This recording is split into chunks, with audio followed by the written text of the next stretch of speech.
Hi everyone. मैं हूं साबिर खान और आज हम लोग 2020 का महा टीटी पेपर सेकंड का इंग्लिश ग्रामर डिस्कस करेंगे। हमने लगभग सारे क्वेश्चन पेपर एनालिसिस कर चुके हैं, सिर्फ एक लास्ट बाकी है हमारा। अभी ये पेपर फर्स्ट के भी मैं पूरे बना के अपलोड कर चुका हूं और ये भी प्लेलिस्ट में जाकर आप सारे के सारे चेक कर सकते हैं, देख सकते हैं। आपको इन्हें एनालिसिस करना उतना ही ज़रूरी है जितना आपका स्टडी करना। तो अगर आप इसको सही से एनालिसिस कर पाएंगे या समझ पाएंगे तो आपको समझ में आएगा कि पढ़ाई कैसी करनी है, कि क्या पूछा जा रहा है और क्या पढ़ना है। तो बहुत ज़रूरी जो हो जाता है कि हम लोग क्वेश्चंस पेपर को अच्छे से ध्यान से समझें। तो जैसे कि हमने अभी तक किया है डिस्कस और समझने की कोशिश की है, वैसा हम लोग ये भी पेपर करेंगे। ये 2020 का है, जनवरी 2020 का क्वेश्चन पेपर है, पेपर सेकंड का। तो देखते हैं हम इसके क्वेश्चंस। पहले 5 क्वेश्चन पैसेज पे है, तो वो हम स्पेशल मैं उस पर एक लेक्चर बनाऊँगा जिसमें मैं सारी चीज़ें बताऊँगा आपको कि कैसे पैसेज कैसा सॉल्व करते हैं। तो उसमें हम देखेंगे डिटेल में। तो हम स्टार्ट करते हैं अभी के हमारे ग्रामर के क्वेश्चंस। तो पहला क्वेश्चन है select the suitable article for the given sentences. My friend always like to travel dash air since he is dash very busy man. तो यहाँ पर बाय के जब भी बाय आर्टिकल लग जाता है ना, तो सॉरी बाय प्रीपोजिशन लग जाता है ना, तो आर्टिकल नहीं होता है। तो यहाँ कोई आर्टिकल नहीं आएगा, तो यहाँ पहला ऑप्शन आपका जिसमें है आर्टिकल नहीं है वो पहला है। ठीक है, तो ये राइट आंसर आ जाता हमारा। और एक बात, वेरी बिजी पर्सन्स, तो ये अवेरी आता है यहाँ पे हमेशा, अवेरी। हम जो इसको असर्टिव बनाते हैं एक्सक्लेमेटरी सेंटेंसेस को, तब इस तरह के सेंटेंस लगाते हैं, यहाँ अवेरी लगाते हैं। वेरी और अवेरी की कॉन्सेप्ट है, तो यहाँ पर अ लगता है हमेशा से। तो आपका 3 नंबर का आंसर बराबर है।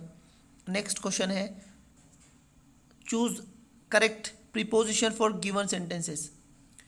यू मस्ट अकाउंट फॉर, आप किसी चीज़ के लिए जिम्मेदार हो सकते हैं, फॉर आना चाहिए वहाँ, फॉर के लिए जिम्मेदार, तो फॉर आपका आंसर रहेगा पहला वाला। तो for dash to hostel warden, to आएगा यहाँ पे, टू वर्ड ये डायरेक्ट कर रहा है किसी की तरफ, और ये फॉर के लिए बता रहा कि आप अकाउंटेबल हो सकते हैं, अकाउंट्स हो सकता है, मतलब जिम्मेदार हो सकते हैं किसी चीज़ के लिए, तो वहाँ पर फॉर आता है हमेशा से। और सेकंड वाले में वो इंडिकेट कर रहा है, डायरेक्ट कर रहा है, एब्सेंस टू, ये to word someone some direction, तो ये डायरेक्ट करता है। तो डायरेक्शन दिखाने के लिए हमेशा टू आता, किसी तरफ किसी की तरफ इशारा करने के लिए या डायरेक्ट करने के लिए टू इस्तेमाल होता है। ठीक है, तो आपका राइट आंसर है पहला।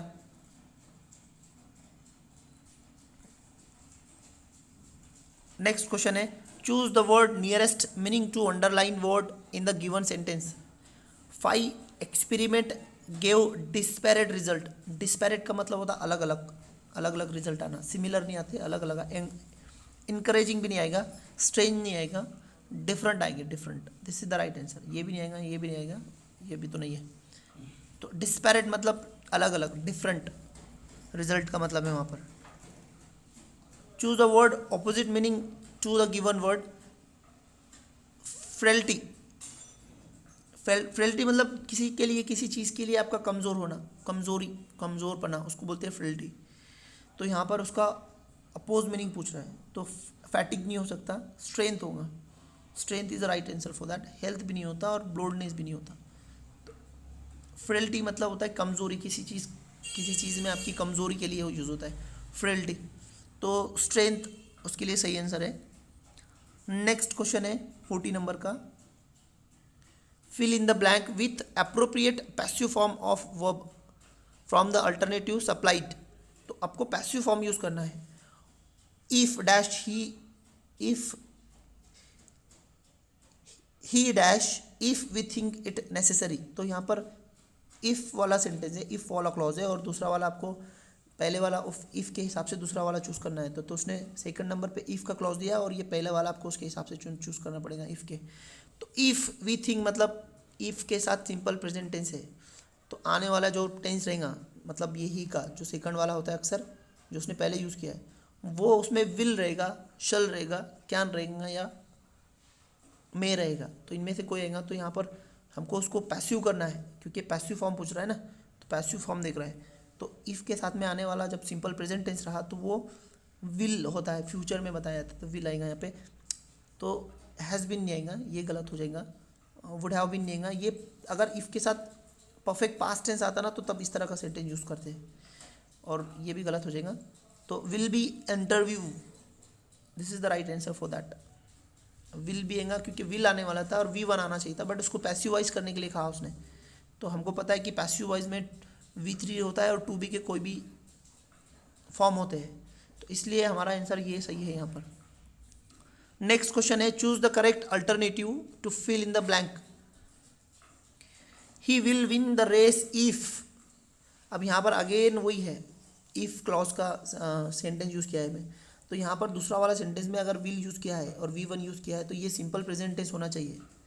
ठीक है, सिंपल प्रेजेंट टेंस अगर इफ के साथ रहा तो सामने विल शल या मे या कैन यूज़ होता है और उनके बाद में V1 यूज़ होता है। इफ़ के साथ अगर सिंपल प्रेजेंट टेंस दिया है, तो अगर इफ़ के साथ सिंपल पास्ट टेंस देता है तो इनके पास्ट फॉर्म हो जाते हैं सबके। विल का वुड हो जाएगा, शाल का शुड और मे का माइट और कैन का कुड। तो यहाँ पर विन दिया है ना, विन, यहाँ पे विल V1 है, मतलब ये यहाँ पे प्रेजेंट सिंपल प्रेजेंट टेंस आएगा यहाँ पर, इससे हमें इंडिकेट होता है। तो यहाँ पर विल प्रैक्टिस नहीं आएगा, वुड प्रैक्टिस भी नहीं आएगा, वेट प्रैक्टिस भी नहीं आएगा, सिर्फ प्रैक्टिस आएगा, क्योंकि सिंपल प्रेजेंट टेंस यूज़ करना है आपको इफ के साथ। तो ये आंसर है, ये गलत है, ये गलत है और ये गलत है। This is the right answer. Choose the alternative showing the correct indirect speech. Choose alternative showing the correct indirect narration of the given indirect speech. मतलब डायरेक्ट का इनडायरेक्ट करना है, देखना है उसका। Don't answer me back like that, मतलब मेरे पीछे इस तरह का जवाब मत दो, उस तरह के जवाब मत दो, ऐसा इसका मतलब है। अगर ये सेंटेंस आप देखेंगे तो ये है सेंटेंस इम्पेरेटिव सेंटेंस है, जिसमें भी नेगेटिव है, और इम्पेरेटिव सेंटेंस में हमेशा कंजक्शन अगर पॉजिटिव रहा तो टू होता है, और नेगेटिव अगर स्टेटमेंट नेगेटिव रहा तो नॉट टू कंजक्शन होता है। तो यहाँ पर इफ कंजक्शन यूज़ किया है इसने, तो इफ होता है वर्बल क्वेश्चंस में, इफ वर्बल क्वेश्चन में होता है, तो ये गलत हो गया आपका। उसके बाद में डोंट नहीं आता है कभी भी, डोंट कभी भी कंजक्शन नहीं आता है इसमें। नॉट टू आता है नेगेटिव अगर स्टेटमेंट रहा तो डोंट कभी नहीं आता, नोट टू आता है, तो this is the correct conjunction. और यहाँ पर टू नॉट कभी नहीं आता, नॉट टू आता है। वर्ब इम्पेरेटिव सेंटेंस का नेगेटिव अगर स्टेटमेंट रहा तो कंजक्शन नॉट टू आता है, टू नॉट कभी नहीं आता है। तो बाकी हमको पढ़ने की ज़रूरत नहीं, ये बराबर है। ठीक है, नेक्स्ट क्वेश्चन है,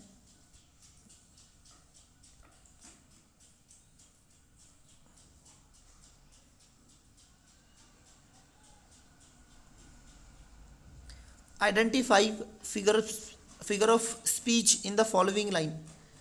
to err is human, to forgive divine. देखो यहाँ पर एंटी क्लाइमैक्स नहीं है, क्लाइमैक्स और एंटी क्लाइमैक्स क्या होता है, किसी कहानी का या किसी इवेंट को एक असेंडिंग ऑर्डर में लगाना, चढ़ते हुए क्रम में लगाना, उसको बोलते हैं क्लाइमैक्स। और उसी कहानियों का या इवेंट को अगर डिसेंडिंग ऑर्डर में लगाए या फिर उतरते क्रम पे लगाए तो उसको बोलते हैं एंटी क्लाइमैक्स। तो यहाँ पर कुछ ऐसा इवेंट या कुछ स्टोरी नहीं है जो चढ़ते चढ़ते धीरे धीरे पीक तक जा रही है, तो इसलिए ये गलत हो गया। एंटीथेसिस में क्या होता है, दो चीज़ों को एक सेंटेंस में, दो चीज़ें एक सेंटेंस में बताई जाती है जो दोनों की कॉन्ट्रास्ट होती है, कि एक ऐसा तो है दूसरा वैसा नहीं, कॉन्ट्रास्ट होती है। इनसे दो अलग अलग मीनिंग होते हैं और ये इनके बीच में वर्ब होता है, मतलब सब्जेक्ट ये एक चीज़ बताएंगे और बी उसकी विरोध वाली बताई जाएंगी, और बीच में क्या रहेगा, वर्ब रहेगा। तो इसको बोलते हैं एंटीथेसिस। एक इसका ऑपोजिट मीनिंग वाला कॉन्ट्रास्ट चीज़ दूसरे में बताएगा, दूसरे पार्ट में सेंटेंस के, एक साथ नहीं, एक साथ नहीं। ऑक्सीमोरन में क्या होता है, ऐसे दो अल्फाज एक साथ होते हैं जिससे एक ही मीनिंग होता है, बट वो कॉन्ट्राडिक्ट करते हैं एक दूसरे को। जैसे मैं बोलूँगा फोटो कॉपी, ओरिजिनल कॉपी, तो ओरिजिनल कॉपी कैसे हो सकता है, और कॉपी है तो ओरिजिनल कैसे हो सकता है। नेचुरल है तो एक्टिंग कैसी होंगी, और एक्टिंग है तो नेचुरल किसकी होंगी। तो ऐसे टाइम में दो अल्फाज जब जुड़े होते हैं और कॉन्ट्राडिक्ट करते हैं, एक दूसरे को कॉन्ट्राडिक्ट करते हैं और उनसे एक ही मीनिंग होता है, तब वो ऑक्सीमोरन होता है। और एंटीथेसिस में क्या होता है, दो अल्फाज रहते हैं एक दूसरे को कॉन्ट्राडिक्ट करते हैं, उनसे कोई एक मीनिंग नहीं होता, अलग अलग होता है, और वो एक साथ नहीं होते हैं, अलग अलग होते हैं, तो उसको बोलते हैं एंटीथेसिस। ठीक है, अब यहाँ वाला जो अल्फाज है वो टू एरर इज़ ह्यूमन, तो यहाँ पर एक चीज़ से दूसरी चीज़ को कंपेयर की जा रही है यहाँ पे बी, तो बी एक ह्यूमन है और ए एरर है, तो एरर एरर क्या है, ह्यूमन क्या है, एरर ही है ऐसा बताया जा रहा है वहाँ पे, तो उसको मेटाफर बोलते हैं। मेटाफर में क्या रहता है, एक चीज़ दूसरी चीज़ की तरह है या फिर एक चीज़ दूसरी चीज़ ही है ऐसा बोला जाता। तो यहाँ पे एरर इज ह्यूमन, मतलब इंसान है तो गलती है, ऐसा उसका मतलब है। तो मेटाफर राइट आंसर है यहाँ पर, metaphor is the right answer for that. Okay,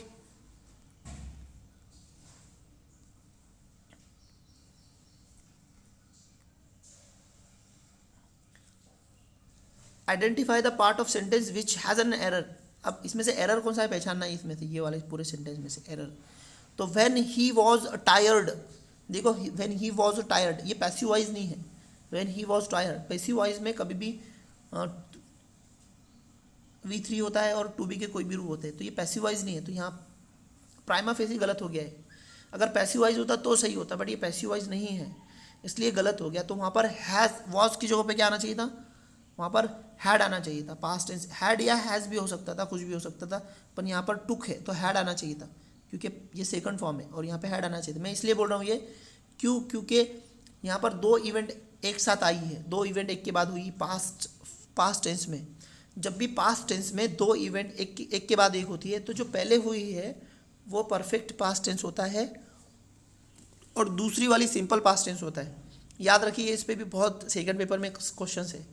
जब भी पास्ट में एक के बाद एक दो इवेंट होती है तो दो एक्शन होते हैं, तो पहला एक्शन जो हुआ है वो पास्ट परफेक्ट टेंस होता है और दूसरा सिंपल पास्ट होता है। अब इसमें एक बात और याद रखनी है आपको, स्टेटमेंट आगे पीछे भी लिख देता, लिखा है पहले है या बाद में उस पर डिपेंड नहीं है, हुआ क्या है पहले उस पर डिपेंड है। तो ये पहले देख लेना चाहिए, समझ लेना चाहिए उसको। तो एरर हमारा ए आएगा इसमें, पहला प्राइमा फेसी एरर है इसके अंदर। ओके, नेक्स्ट क्वेश्चन है हमारा, name of the underline clause in which clause in the given sentence. नीचे दिए गए सेंटेंस में क्लॉज कौन से टाइप का है पूछ रहे हो, ठीक है। तो देखते हैं, I shall go to the place where my friend live. देखो यहाँ पर ये वेयर माई फ्रेंड लिव, ये प्लेस के बारे में बोल रहा, मैं जाऊँगा जगह पर, उस जगह पर जहाँ पर मेरे फ्रेंड रहते हैं। तो ये यहाँ पे, तो ये द प्लेस नाउन है, यहाँ पर ये नाउन है। तो नाउन होने की वजह से पहली बात तो ये क्या है, ये नाउन है। नाउन होने की वजह से पूरा क्लॉज किसके बारे में बोल रहा है, नाउन के बारे में बोल रहा है। तो नाउन के बारे में जो क्लॉज बोलता है वो होता है एडजेक्टिव क्लॉज। तो यहाँ पर एडजेक्टिव क्लॉज 4 नंबर का राइट आंसर है आपका। 4 number is a correct answer for the 45 number question. Next question है 46, choose one which is correct question tag for given sentences, neither of them is good. यहाँ पर indefinite pronoun आया है यहाँ पर जब भी इनडेफिनेट नहीं, डिस्ट्रीब्यूटिव प्रोनाउन आया है। डिस्ट्रीब्यूटिव प्रोनाउन में जब भी डिस्ट्रीब्यूटिव प्रोनाउन आता है तो बहुत सारे, जैसे आइदर आ गया, यहाँ पे आइदर भी आ सकता, एवरी आ सकता, ईच आ सकता। तो ये जो ऐसे कुछ डिस्ट्रीब्यूटिव प्रोनाउन होते हैं, ये होते हैं सिंगुलर। इनके हिसाब से जो वर्ब यूज होता है वो सिंगुलर होता है ना, वर्ब जो रहेगा वो भी सिंगुलर रहेगा यहाँ पे। बट इनका टैग करते टाइम ये सब प्लूरल बन जाते हैं, ये बन जाते हैं आगे जाके दे। तो फिर आपको दे के हिसाब से, एक मिनट, ये जो भी डिस्ट्रीब्यूटिव प्रोनाउन है, जैसे आइदर हो गया, यहाँ पे ऑलरेडी नाइदर दिया तो मैं नहीं लिखूंगा, ये आइदर हो गया, एवरी हो गया, ईच हो गया, एनीबडी हो गया, एनीबडी। तो ये बहुत सारे डिस्ट्रीब्यूटिव क्या है, प्रोनाउन है। इनका आने वाला वर्ब जो रहता है वो सिंगुलर रहता, हमेशा से ही सिंगुलर रहता। बट इनका टैग करते टाइम इसका जो आपको जो सब्जेक्ट लेना पड़ता है वो हमेशा दे हो जाता है, दे हो जाता है। और आपको दे के हिसाब से यहाँ पर क्वेश्चन टैग चूज़ करना पड़ता है, वर्ब चूज़ करना पड़ता है। याद रखिए, ये जनरली समझ में नहीं आता, ये तो सब सिंगुलर दिखते हैं हमें। हाँ, ये सिंगुलर है तो इनके हिसाब से सिंगुलर, बट यहाँ पे दे होने के बाद में ये वर्ब प्लूरल वर्ब आता है यहाँ पे हमेशा से। तो याद रखिए, अब यहाँ पे नाइदर जो है तो अपने आप में नेगेटिव है, और टैग में अगर स्टेटमेंट नेगेटिव रहा तो टैग पॉजिटिव आता है, अगर स्टेटमेंट पॉजिटिव रहा तो टैग नेगेटिव आता है। तो अब याद रखिए, तो यहाँ पर ये नेगेटिव है ऑलरेडी, तो यहाँ पॉजिटिव होगा। तो आपको दे से पहले हेल्पिंग वर्ब चूज करना है अकॉर्डिंग टू क्या वर्ब दिया है सेंटेंस में उसके अकॉर्डिंग। तो यहाँ पर neither of them is, neither of them is आएगा तो मतलब प्लूरल हो गया, दे तो उसके हिसाब से आर आएगा, तो आर दे आंसर सही रहेगा, तो ये वाला आंसर सही रहेगा यहाँ पे। ठीक है, okay. Choose miss spelled word पूछ रहा है यहाँ पे, तो मिस स्पेल्ड सब्सिडरी है, सब्सिडरी का ए नहीं आता यहाँ पे, ई आता सब्सिडरी, ये बाकी सब सही है। तो ये स्पेलिंग का है, तो कोई डिस्कस करने के लिए है नहीं इसमें कुछ ज़्यादा। आगे बढ़ते। 48 choose the alternative which best expresses the underline phrase. Rust has eaten away the plate, मतलब इसका मतलब क्या बता रहा हो, तो को ये भी नहीं आता, कंज्यूम कर लेना आ जाता, पूरा कंज्यूम कर लिया इसने, मतलब हड़प कर लिया बोलना है इसमें, हड़प करने का या कंज्यूम कर लेना, इस तरह का मीनिंग होता है उसका। कॉन्फिस्केटेड नहीं होता, जब्त करना बोलते हैं इसको, जब्ती कर लेना, ये भी नहीं होता, तो ये भी नहीं है, ये भी नहीं है, तो ये कंज्यूम इसका सही आंसर है। Next, select the combination of the number so that the alphabet arrange according will from the meaningful word. अब इसको ऐसे अरेंज करना है कि मीनिंगफुल वर्ड हो। अब इसको सॉल्व करने का एक बहुत अच्छा ट्रिक है। यहाँ पर क्या करने का आपने, इसको मैं थोड़ा जूम कर लेता ताकि आपको क्लियरली सब चीज़ें दिख सके। ओके, ऑप्शन भी और ये दिख सके, और जूम करते इसको। ओके, तो यहाँ पर आपको ये करना क्या है, अगर आपको एक ही बार में अगर इसका मीनिंग आपको समझ में नहीं आ रहा, दिख नहीं रहा है वहाँ पे कि इसको क्या मतलब है, इसका मेन मतलब क्या, कैसा अरेंज करना है, आपको कन्फ्यूजन नहीं, तो क्या करने का, ये जो नंबर दिए ना उनके नीचे सीधा सीधा जो नंबर सीक्वेंस दिए, जैसे यहाँ पे सब सीक्वेंस दिए, तो ये नंबर दिए पहले, तो नंबर के हिसाब से उनके हिसाब से सीक्वेंस लिख देना फटाफट फटाफट। जैसे 1 का सी है ना, सी का 1 है, तो 2 का है, तो 6 का पी, पूरा लिख दो ऐसा फटाफट फटाफट, सबका चारों का लिख दो। मीनिंगफुल अल्फाज आपको खुद ऑटोमेटिक दिख जाएगा उसमें से, आपको कुछ सोचने की ज़रूरत नहीं, वो दिख के आता है बराबर। तो आपने क्या करना है, अगर आपको प्राइमरीली दिखा नहीं इसका मीनिंग ये है, फटाक से आपके दिमाग में नहीं आता, तो क्या करने का, 1 2 3 4 5 6 7, अब ये जो भी नंबर है 1 2 3 4 5 6, तो इनके हिसाब से जो नंबर दिया है, जो अल्फ़ाबेट दिया है, वो उसको नीचे लिखना फटाफट, सबका लिख लेना, आपको मीनिंगफुल अल्फाज दिख जाएगा। अब इसको आपके सामने ऐसे अल्फाज तैयार हो जाएंगे। अब इसमें से देखिए कौन सा मीनिंगफुल आ रहा, जो मीनिंगफुल आएगा वो राइट आंसर है आपका, तो बहुत आसानी से हो जाता है। तो यहाँ पर सी प्लेड मुझे नहीं लगता कोई अल्फाज है ऐसा, है ना, प्लेसिड है, हाँ प्लेसिड है, ये वाला भी गलत है और ये भी गलत हो, ये वाला एक अल्फाज बनता है ऐसे प्लेसिड, तो आपको ये ऐसा करना है। इस तरह से करेंगे तो एक 15-20 सेकंड में आपका आंसर मिलेगा आपको हाथ में। फटाफट नंबर लिखने हैं बस नीचे, क्योंकि आपको ये ऑप्शन में नंबर दिए होते हैं, आपको ये नंबर के अकॉर्डिंग क्या क्या है अल्फ़ाबेट वो ऊपर दिया रहता है, तो आपको देख के लिखना है सिर्फ नीचे, और सबका लिख डालने का, और आपको मीनिंगफुल अल्फाज ऑटोमेटिक दिख के आ जाएगा उसमें से, तो ज़्यादा दिमाग लड़ाने का काम भी नहीं है यहाँ पे। आगे बढ़ते, select the combination of number so that the part arrange according will form a meaningful sentence. यहाँ पर आपको पढ़ना पड़ेगा और उसका मीनिंगफुल सेंटेंस बनाना पड़ेगा और उसका सीक्वेंस लगाना पड़ेगा, तो ये पढ़ के समझ में आता है। इसके लिए आपको पार्ट्स ऑफ सेंटेंसेस पता होने चाहिए, अगर आपको वो पता है तो बहुत आसान हो जाता है। और दूसरा कंजक्शन पता होना चाहिए, कंजक्शन में मतलब आपका इंटर कंजक्शन जो आगा हमारा, तो कंजक्शन सारे पता होने चाहिए, तब बहुत आसान हो जाता है इस तरह के रीअरेंज करने। और क्लॉज पढ़ने के लिए आपको कंजक्शन तो पढ़ना ही है, तो आप पढ़ना ही है, तो आपका वहाँ से ही इनडायरेक्टली फ़ायदा यहाँ भी होता है। तो पढ़ते हम लोग, western countries are less spoiled by pollution than. देखो यहाँ पर ये तो कम्प्लीटली 1 2 नंबर एक के बाद ही आने वाले हैं, आगे पीछे नहीं आ सकते, ये दोनों एक साथ ही आना है। तो जहाँ भी 1 2 एक साथ है दोनों, एक और 2 वो राइट आंसर रहेगा हमारा। तो यहाँ पर 1 और 2 साथ नहीं है तो ये गलत हो गया, यहाँ पर 1 2 साथ है तो देखते इसको, यहाँ पर 1 2 साथ नहीं है, यहाँ पर साथ है, 3 2 1 है, तो 3 पहले आ सकता है क्या, 3 का क्या है, बाय पोल्यूशन वेस्टर्न कंट्रीज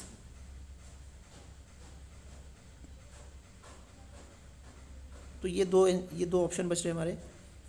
तो by pollution western countries are less spoiled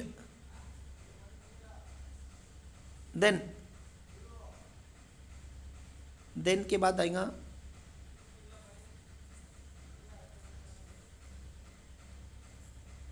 चार नंबर पे, तो 4 चाहिए ही चाहिए। अब western countries are less spoiled by pollution than हाँ, बाय पोल्यूशन देन, या फिर by pollution western countries are less spoiled then.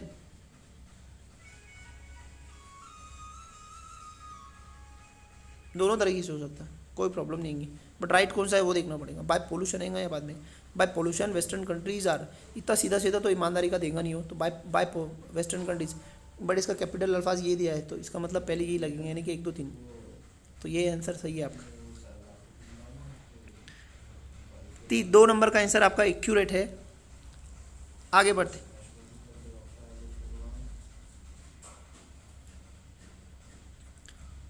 Fifty 51 number है, what part of the speech is underline word.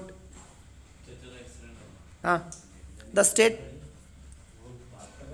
हाँ, तो ये क्वेश्चन 51 नंबर का है, what the part of speech is underline word, कौन सा है। He was all alone when I saw him, तो ये अगर देखा जाए तो आपका एडजेक्टिव है, क्योंकि अलोन नाउन हो गया और ये उसके पहले है ऑल अलोन नाउन, तो ये आएगा आपका एडजेक्टिव। ठीक है, okay.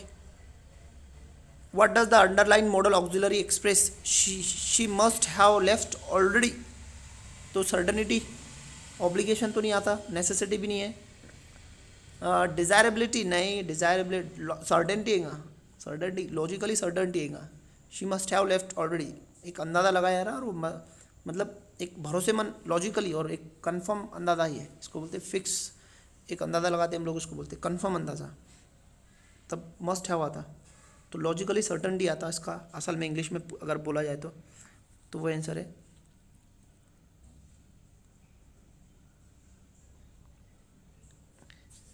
Which of the following pair is not correctly match as one word substitute, अब वन वर्ड सब्सटीट्यूशन का अब कौन सा पेयर मैच नहीं कर रहा है वो देखना है हमें। One who hated the mankind misanthrope बराबर है, ये बराबर है, गलत नहीं है। One who help the poor and needy philanthropist, ये भी बराबर है। वन हु कलेक्ट और स्टडी स्टैम्प्स, फिलेटिलिटी बोलते हैं उसको, तो जो कलेक्ट करता है उसको फिलेटिलिटिस्ट बोलते हैं, तो ये भी बराबर है। ठीक है, one who hate woman Philander, नहीं हेट नहीं करता, जो प्यार करता वो, तो ये गलत हो गया, मतलब ये गलत है, ये रॉन्ग आंसर, तो हमारा राइट आंसर ये रहेगा। 4 वो कौन सा करेक्ट नहीं पूछ रहा है ना, नॉट करेक्ट पूछ रहा है, ये बाकी सब करेक्ट है, ये करेक्ट है, ये करेक्ट है, ये करेक्ट है, ये वाला गलत है, तो हमारा आंसर ये आना चाहिए गलत वाला, नॉट करेक्ट। ठीक है, नेक्स्ट क्वेश्चन है 54, choose grammatically correct sentences, she is strong enough to carry the box, she is too strong to carry, okay, तो यहाँ पर डबल टू आएगा, शी इज स्ट्रॉन्ग टू, एक मिनट, she is strong enough to carry the box, she is too strong to carry the box, ये बराबर है। She is strong to, नहीं ये नहीं, गलत हो गया, she is strong enough, enough strong कभी नहीं आता, स्ट्रॉन्ग से पहले इनफ नहीं आता, बाद में आता, तो ये गलत हो जा रहा। अब ये दोनों में से she is strong enough to carry the box,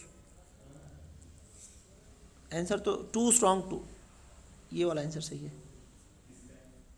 next question, choose correct alternative, 31 cannon were fired to greet royal guest, cannon मतलब वो होता है जो तोप को बोलते हैं, तोप है ना, आर्टिलरी जो होता है, तोप वगैरह होते हैं ना, पहले ज़माने में तोप हुआ करती थी, तो वो तोप को बोलते, आज भी है कैनन, उसको ही बोलते हैं। For the social peace harmony we should all observe the canons of the morality, ये वाला कैनन जो है, अच्छा ये कैनन, ये कौन कैनन जो हो गया वो आपका लड़ाई में यूज़ करते हैं ना, कौन तोप बोलते हैं इसको, तो उसको बोलते हैं कैनन, और ये तोप बोले तो रूल्स, नियम, कुछ प्रिंसिपल होते हैं ना, उसको बोलते हैं कैनन। तो जिसमें डबल एन होता है वो क्या होता है, वो लड़ाई वाली कैनन होगी, और जो जहाँ पे कैनन्स होता है सिंगल एन होता है, तो वो हो गए कुछ प्रिंसिपल होते हैं या रूल्स नियम्स, उसको बोलते हैं cannon.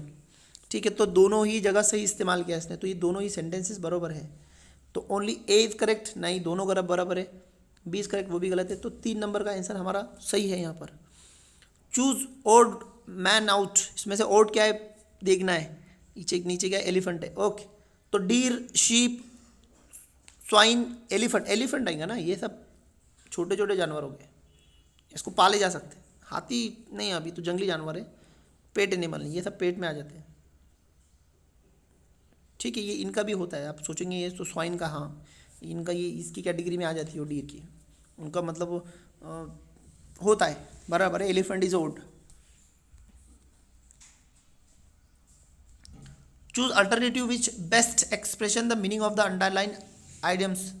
The parent pay throw their nose for their children education by taking loan. नहीं, बाय एक्सट्रीमली हाई प्राइस. हाँ, थ्रो देयर नोज मतलब बहुत ज़्यादा कीमती, बहुत ज़्यादा कीमती, वैल्यूएबल, महंगा. एक्सट्रीमली हाई प्राइस ये बराबर है विलिंगली, ये नहीं है आंसर 2 नंबर का. 57 हो गया हमारा. 58 देखते हैं. If Sunidhi has tumour in her body who will treat her. Tumour मतलब कैंसर, तो रेडियोलॉजिस्ट नहीं, रेडियोलॉजिस्ट नहीं ट्रीट करते कैंसर को, वो एक्सरे आपका सोनोग्राफी वगैरह वगैरह निकाल के देते हैं आपको. गायनोकोलॉजिस्ट जो होते हैं वो जो डिलीवरी वुमन से रिलेटेड है, डिलीवरी वगैरह से रिलेटेड है या वुमन की प्रेगनेंसी से रिलेटेड है, तो वो एक्सपर्ट होते हैं. ऑन्कोलॉजिस्ट, हाँ, ये कैंसर के एक्सपर्ट होते हैं, ये कैंसर के एक्सपर्ट होते हैं. और ऑस्टियोपैथी मतलब ऑस्टियोपैथी होता है कि इसमें मतलब एक तरह का फिजियोथेरेपी की तरह होता है. बोन्स की मसल मतलब मूवमेंट और बोन्स की और मसल की मूवमेंट को प्रेस करके अच्छा किया जाता है. तो कुछ प्रेस करके या फिर कुछ फिजियोथेरेपी की तरह होता है जो बोन से रिलेटेड है, बोन से और मसल से रिलेटेड है, जहाँ पर बोन को स्ट्रेच या प्रेस करके उसे मतलब इलाज किया जाता है, तो उसको बोलते हैं ऑस्टियोथेरेपी. तो हमारा कैंसर का पूछ रहा है तो 3 नंबर का आंसर सही है.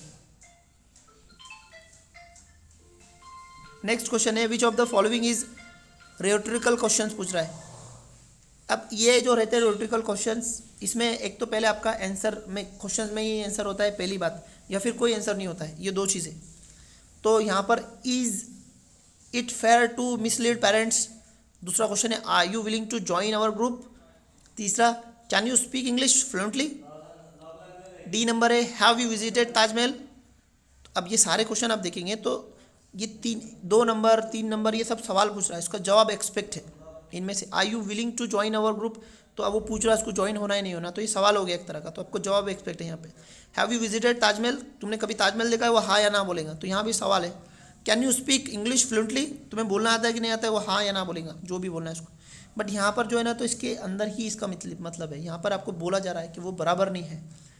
मिसलीड करना पेरेंट्स को बराबर नहीं. It is fair to mislead parents, इसका जवाब इसके सवाल में ही जवाब है.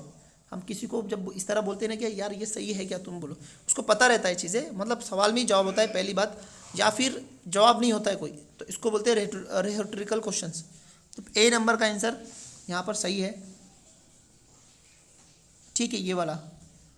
लास्ट क्वेश्चन है choose the correct simple sentence for the given sentences. They tried, क्या बोल रहा हूँ, सिंपल सेंटेंस करना है इसका. They tried to persuade the principal. But the principal denied their request. अब इसको सिंपल बनाना है, ठीक है. तो पहला है by trying to persuade the principal he denied their request. Okay, हाँ, इसको देखते हैं, इसको कंसिडरेशन में रखते हैं, बाकी देखते हैं पहले.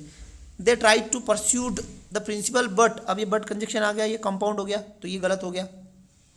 Despite their trying to persuade the principal he denied. Despite हमेशा इन सबऑर्डिनेट कंजक्शन है. सबऑर्डिनेट कंजक्शन मतलब कॉम्प्लेक्स सेंटेंस में यूज होता है, तो ये भी गलत हो गया. दो भी क्या है, सबऑर्डिनेटिव कंजक्शन है, तो ये भी गलत हो गया. मतलब ये तीनों कंजक्शन यूज किए सबऑर्डिनेट, दोनों, ये दोनों सबऑर्डिनेट कंजक्शन है और ये कोऑर्डिनेट कंजक्शन है. और वो सिंपल सेंटेंस में किसी तरह के कंजक्शन यूज नहीं होते, एक ही सेंटेंस होता है. तो पहले वाला हमारा आंसर सही है. By trying to pursue the principal he denied their request, तो ये सिंपल सेंटेंस है. ओके, तो हमारा ये क्वेश्चन पेपर यहाँ पर समाप्त हो गया है. अगर आपको किसी भी तरह की कोई भी डाउट होगा या कुछ इसमें कुछ समझ में नहीं आया होगा तो आप कमेंट करके मुझे बताइए पहली बात, या कुछ गलत हुआ होगा तो वो भी बताइए कि क्यों गलत हुआ और उसका राइट आंसर क्या है. और तीसरी बात, इसको ज़्यादा से ज़्यादा शेयर कीजिए ताकि और भी आपके दोस्तों को, हमारे दोस्तों तक पहुँचे ये वीडियो, ताकि उन्हें थोड़ा प्रॉपर्ली समझ में आए कि किस तरह के क्वेश्चन पूछ रहा है. और साथ साथ आपको एक नोट्स भी देना, एक सूचना भी देनी है कि 1 तारीख के बाद, मतलब लास्ट वीक में, एग्ज़ाम की लास्ट वीक में हम लोगों ने रिवीजन प्रोग्राम ऑर्गेनाइज़ किया है पेपर फर्स्ट का. तो हम पूरा सिलेबस रिवाइज़ कराने वाले हैं. तो टाइम टेबल हम आपको डिस्प्ले करेंगे, तब तक आप बने रहिए. चैनल को सब्सक्राइब करके रखिए, उसे शेयर कीजिए, लाइक कीजिए. फिर हम लोग कल मिलते हैं, तब तक के लिए आपकी इजाज़त चाहूँगा मैं. Thank you very much, bye bye.